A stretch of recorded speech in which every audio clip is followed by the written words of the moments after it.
Chapter 26. I open my eyes to the familiar darkness.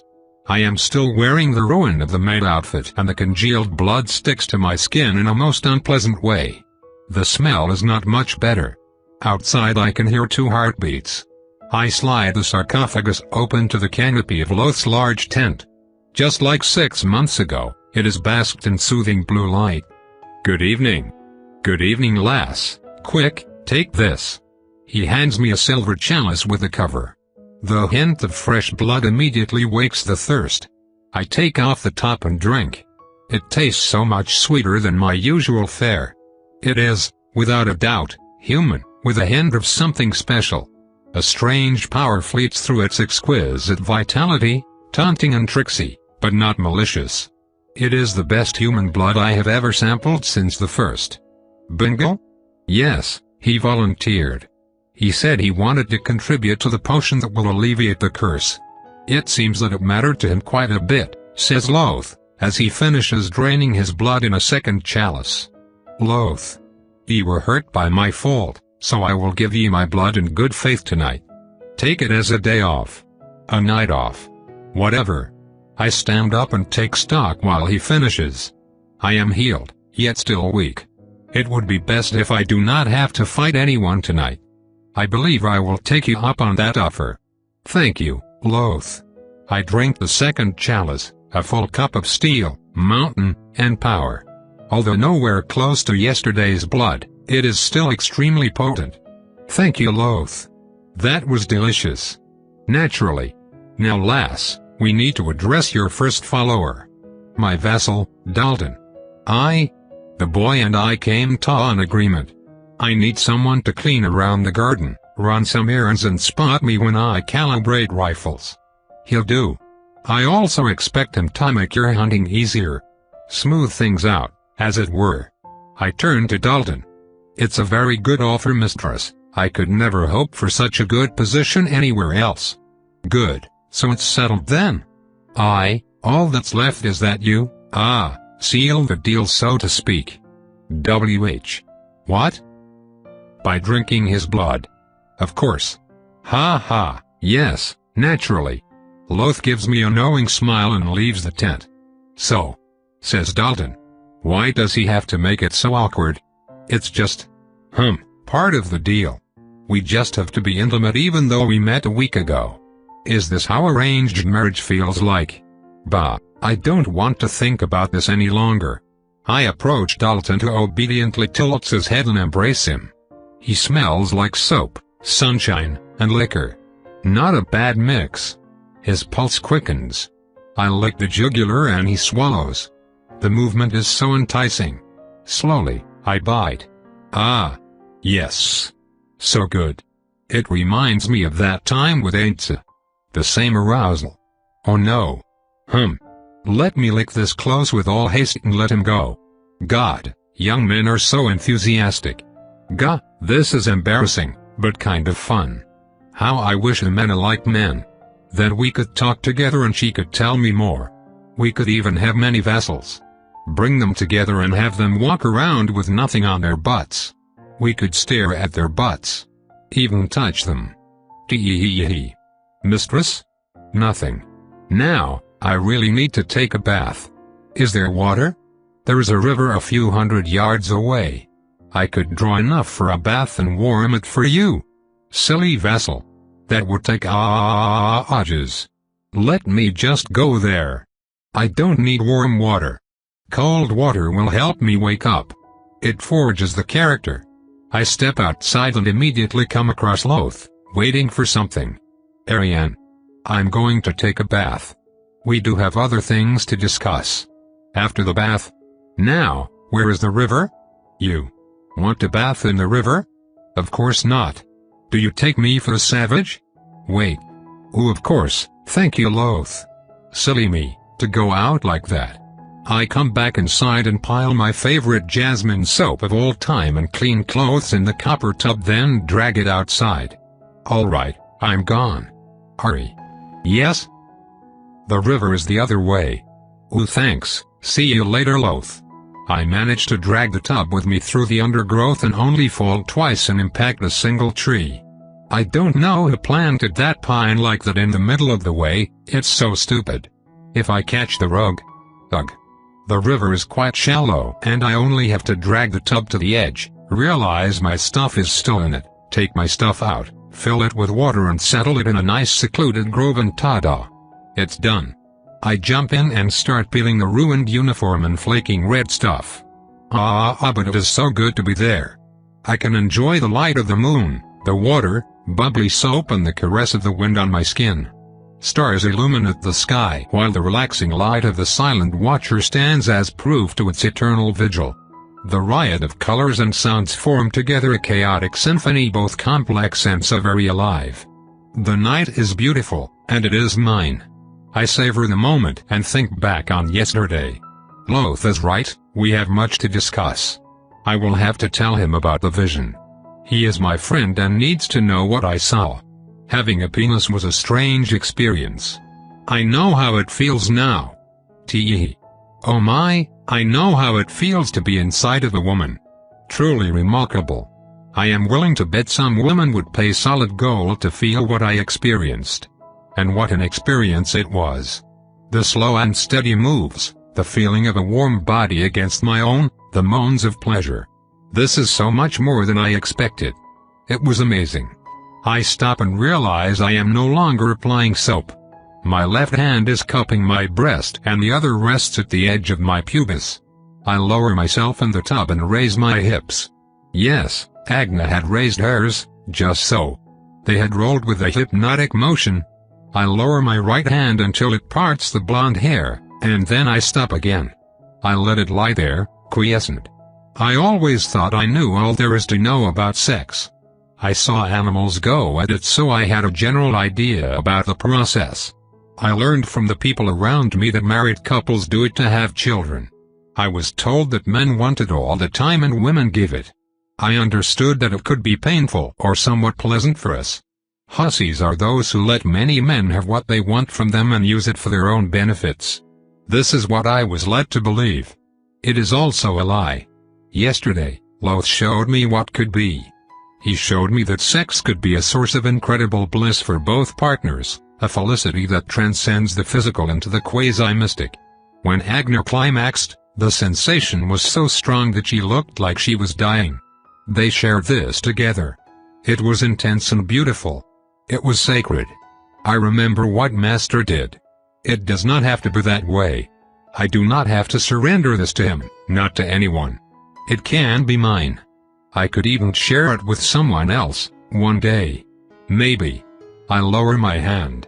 My sex is flushed and wet, not with water but something much softer. It makes my fingers drift smoothly over my folds and that little noob of flesh that. My body spasms once around my core in a wave that expands throughout my entire body. I arc my back away from the water. More. I move 2 fingers in slow and large circular motions. I take my time and enjoy the feeling building inside of me. My finger brushes the little noob, again and again, slow and steady. I remember yesterday, Loth slips on her nipple. I use my other hand to touch and tease my own until the pink tips become hard and sensitive. I move progressively faster. I moan loudly and I don't care. After a while, I stop once more. I want to try things. I move my fingers horizontally or vertically, with more or less pressure. Sometimes my movements are slow, sometimes a little bit faster. I remember when Agna impaled herself on Loth. The look on her face. I move my hand lower and slide a finger in. So wet. Yes, she was moving just so, pushing him in. I move my hips as well and do not forget the little noob. I find a rhythm I like, slow but purposeful, and I lose myself in it. Time abandons its meaning. There are only the sensual dance and the pleasure that scours me.